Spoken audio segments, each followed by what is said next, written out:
بسم اللہ الرحمن الرحیم۔ سب سے پہلے آج کا سوال، کل مکی صورتوں کی تعداد کتنی ہے؟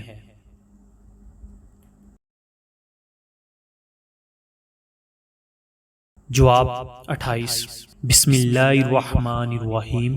شروع اللہ کے نام سے جو بڑا مہربان نہایت رحم کرنے والا ہے۔ حضور نبی پاک صلی اللہ علیہ وسلم نے حضرت انس رضی اللہ تعالی عنہ سے فرمایا، بیٹا اگر تم باوضو رہنے کی استطاعت رکھو تو ایسا ہی کرو، کیونکہ ملک الموت یعنی روح قبض کرنے والا فرشتہ جس بندے کی روح حالت وضو میں قبض کرتا ہے اس کے لیے شہادت لکھتی جاتی ہے۔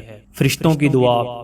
حضرت سیدنا سعد بن ابی وقاص رضی اللہ تعالی عنہ سے روایت ہے، جس نے رات کے ابتدائی حصے میں قرآن پاک ختم کیا تو فرشتے صبح تک اس کے لیے استغفار کرتے رہتے ہیں، اور جس نے رات کے آخری حصے میں قرآن پاک ختم کیا فرشتے شام تک اس کے لیے استغفار کرتے رہتے ہیں۔ جمعے کی فضیلت۔ حضور نبی پاک صلی اللہ علیہ وآلہ وسلم نے ارشاد فرمایا، جمعے کے دن غسل کرنا بھی کفارہ ہے، اور جمعے کے لیے چلنے والے کو ہر قدم پر 20 سال کے اعمال صالحہ کے برابر ثواب ملتا ہے، اور جب وہ جمعہ پڑھ کر فارغ ہو جاتا ہے تو اسے 200 سال کے اعمال کے برابر ثواب دیا جاتا ہے۔ ایک دفعہ درود شریف پڑھ لیں اور اس چینل کو سبسکرائب کر لیں۔ شکریہ۔